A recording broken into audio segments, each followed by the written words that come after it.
Hello, welcome to the आज student education channel. आप सभी का स्वागत करता हूँ हमारे इस यूट्यूब चैनल आज स्टूडेंट एजुकेशन में। देखिए फ्रेंड्स, आप हाल ही में बहुत जगह से सुन रहे होंगे, बहुत आपने सुना होगा कि श्रीलंका में एक इकोनॉमिक क्राइसिस चल रहा है। और वो इकोनॉमिक क्राइसिस इतना बड़ा हो गया है कि श्रीलंकन गवर्नमेंट ने वहाँ पे फूड इमरजेंसी लागू कर दी है। यानी वहाँ पे खाने को लेकर एक इमरजेंसी लगा दी गई है। यानी फूड कलेक्शन, जमाखोरी, ये सब रोकने के लिए इमरजेंसी लगा दी गई है। अभी एक हुआ क्या है, क्या वहाँ की गवर्नमेंट ने क्या एक्शन लिया, क्या अदर चीज़ें की हैं, क्या चल रहा है वहाँ की इकोनॉमी का हाल, ये सब इस वीडियो में जानेंगे। तो यदि आपने इस चैनल को सब्सक्राइब नहीं किया हो तो सब्सक्राइब कर लीजिए, साथ में बेल आइकन भी दबा दीजिए। और यदि आपको ये वीडियो पसंद आए तो उसे लाइक करके ज़रूर जाइएगा। तो शुरुआत करते हैं। Sri Lankan government announce food emergency in Sri Lanka. देखिए, हाल ही में श्रीलंकन गवर्नमेंट ने फूड इमरजेंसी लागू कर दी है पूरे श्रीलंका में। All over the Sri Lanka food emergency लागू कर दी गई है। उसके बाद क्या हुआ, Sri Lanka government claims this crisis arises due to pandemic. Sri Lanka government ने क्या कहा है, ये जो भी है क्राइसिस हुआ है ये किसके कारण हुआ है, पेंडेमिक के कारण। श्रीलंकन को अब देखिए, आप कोई भी गवर्नमेंट बोलिए, कोई भी गवर्नमेंट वो अपने आप को डिफेंड करेंगे। तो वैसे श्रीलंकन गवर्नमेंट ने अपने आप को डिफेंड करते हुए कहा कि ये पेंडेमिक के कारण हुआ है, जो भी इशू अराइजेस हुआ है ये पेंडेमिक के कारण हुआ है। But actual reason is that Sri Lankan government take a decision regarding organic agriculture system. लेकिन एक्चुअल रीज़न क्या हुआ कि श्रीलंका की गवर्नमेंट ने कुछ समय पहले ही ऑर्गेनिक एग्रीकल्चर सिस्टम का डिसीज़न लिया, और उस डिसीज़न के कारण पूरी श्रीलंका की इकोनॉमी में अचानक से उसी दिन से एक क्राइसिस के रूप में जाने लगी। देखिए, श्रीलंकन गवर्नमेंट ने क्या अनाउंसमेंट किया, ये बहुत बड़ा अनाउंसमेंट था, ऑर्गेनिक एग्रीकल्चर सिस्टम। अब आप कहेंगे कि ऑर्गेनिक एग्रीकल्चर सिस्टम से क्या हुआ, श्रीलंकन गवर्नमेंट को इससे क्या फ़र्क पड़ेगा। देखिए, organic agriculture system Sri Lankan government ने जब लगाया, जो भी श्रीलंका की इकोनॉमी में कैसे इम्पैक्ट पड़ेगा आपको ये हम समझाते हैं। देखिए, श्रीलंकन गवर्नमेंट ने क्या कह दिया कि कल से, जो रातों रात फैसला ले लिया कि कल से देश में ऑर्गेनिक एग्रीकल्चर सिस्टम लागू कर दिया जाएगा। यानी पूरे देश में ऑर्गेनिक खेती ही की जाएंगी। यानी ऑर्गेनिक खेती यानी no use of fertilizer, pesticides और किसी तरीके से के केमिकल पदार्थों का इस्तेमाल नहीं किया जाएगा। ये सब फूड जो भी है या एग्रीकल्चर में इसका इस्तेमाल नहीं किया जाएगा। अब इससे क्या हुआ कि वहाँ के किसान डर गए कि उन्हें ऐसा लगने लगा, फियर होने लगा कि कल यदि फर्टिलाइज़र बैन हो जाते, पेस्टिसाइड बैन हो जाते तो उनकी खेती में जो पड़ने वाली जो पेस्टिसाइड, फर्टिलाइज़र वो अब नहीं मिलेंगे। अब उन्हें क्या करना होगा, वहाँ की गवर्नमेंट ने क्या कहा इसका उपाय देते हुए कि आप ऑर्गेनिक एग्रीकल्चर करने के लिए आप ऑर्गेनिक पेस्टिसाइड इस्तेमाल कीजिए। यानी ऑर्गेनिक फर्टिलाइज़र और पेस्टिसाइड, यानी वहाँ खेती में आप खाद इस्तेमाल कीजिए। खाद जो आप सब्जी के जो ख़राब सब्जियों से बनती है उस खाद का इस्तेमाल कीजिए। लेकिन देखिए, रातों रात का कोई किसी भी देश में अभी तक के कोई डिसीज़न नहीं था और वो एकदम से डिसीज़न लेता ऑर्गेनिक खेती का।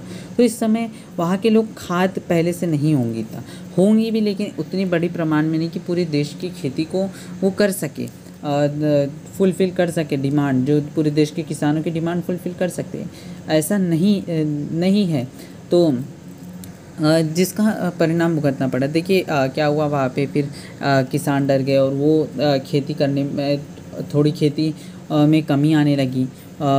खेती में कमी आने लगी तो खाने जो दुकानों में जो स्टोर किया जाता था फूड रिलेटेड और भी चीज़ जो बेची जाती थी मार्केट में, वो भी कम आना चालू हो गई। जो फूड नहीं बेच पा रहे वहाँ के लोगों को, तो जिसके कारण जो जमाखोरी, कुछ जो बड़े बड़े लोग रहते हैं वो फूड अपने पास स्टोर करने लगे तो महंगाई बढ़ने लगी, इन्फ्लेशन बढ़ने लगा। जो एक्सपोर्ट करता था थोड़ा बहुत, जो श्रीलंका फूड ही एक्सपोर्ट करता था वो भी बंद हो गया, क्योंकि जमाखोरी बढ़ने लगी, देश में खुद खाने की किल्लत आने लगी, जिसके कारण फॉरेन एक्सचेंज रिजर्व भी कम होने लगा। तो देखिए, एक डिसीज़न का इम्पैक्ट पूरी इकोनॉमी में पड़ गया। फिर क्या हुआ, देखिए उसके आगे बताते, after a period of time this decision affect economy of Sri Lanka. ये देखिए, मैंने आपको बताया किस प्रकार से अफेक्ट हुआ श्रीलंका की इकोनॉमी में ये डिसीज़न। तो कुछ इस प्रकार का अफेक्ट हुआ। अब क्या हुआ, Sri Lanka also faces foreign exchange reserve problem. देखिए मैंने बताया एक्सपोर्ट कम हो गया, श्रीलंका बहुत सी चीज़ें इंपोर्ट कराता है, बहुत कम, यानी जो फूड आइटम रहा, टी हो गया, चाय जो भी रहती है उसे एक्सपोर्ट करता है। लेकिन हाल ही में इस डिसीज़न के कारण हाल ही में वहाँ की जो एग्रीकल्चर में बहुत बड़ा इफेक्ट पड़ा, जिसके कारण वहाँ पे का एक्सपोर्ट भी कम हो गया और पहले से ही टूरिज़्म कम हो चुका है, जो कि ट्रैवल इंडस्ट्री पूरी तरीके से बंदिश हो चुकी है पेंडेमिक के कारण, तो वो भी एक असर पड़ा है।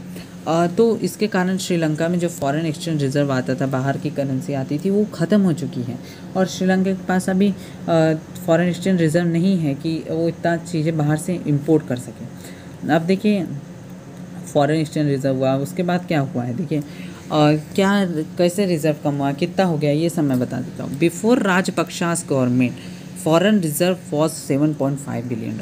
देखिए राजपक्षा गवर्नमेंट, महिंद्रा राजपक्षा की गवर्नमेंट से पहले वहाँ का फॉरेन एक्सचेंज, जब महिंद्रा राजपक्षा गवर्नमेंट आई तब वहाँ का श्रीलंका का फॉरेन एक्सचेंज रिजर्व $7.5 बिलियन था। लेकिन आप देख सकते हैं कि अब वो सिर्फ मात्र now foreign reserve is only $2.8 billion. देखिए अब मात्र $2.8 बिलियन हो गया रह गया है, यानी कितनी कमी आ गई है, बहुत बड़ी कमी आ गई है श्रीलंका के लिए।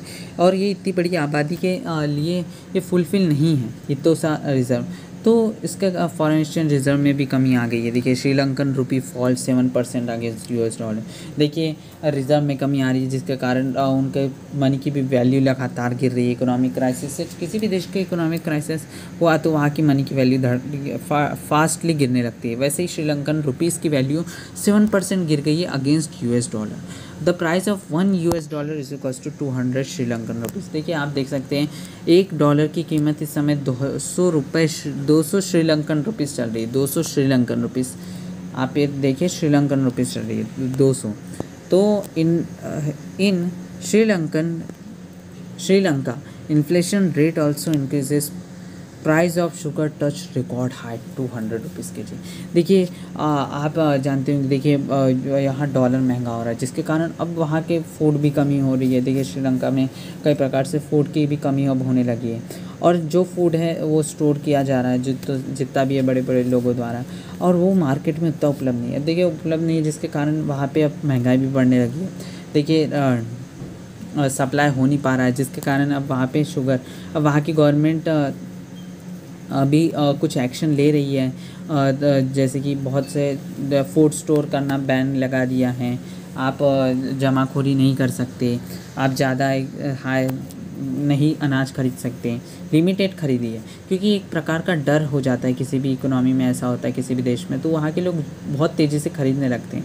तो ऐसा ना करे, तो वहाँ की गवर्नमेंट ने ये एक्शन लिया है अब लेकिन अभी थोड़ा प्रॉब्लम चल रहा है, बहुत बड़ा प्रॉब्लम चल रहा है कहो तो श्रीलंका में, जिस प्रकार से इन्फ्लेशन बढ़ गया, फॉरेन रिजर्व कम हो गया, इकोनॉमिक क्राइसिस।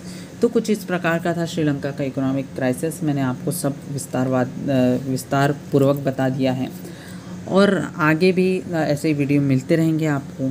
आगे भी कई देशों के मैं आपको बताऊंगा, कई इकोनॉमिक से रिलेटेड कई चीज़ें बताने वाला हूँ। तो इस चैनल को सब्सक्राइब ज़रूर कर दीजिए, बेल आइकन भी दबा दीजिए, और यदि आपको ये वीडियो पसंद आई हो तो लाइक ज़रूर करके जाइए। Thank you very much.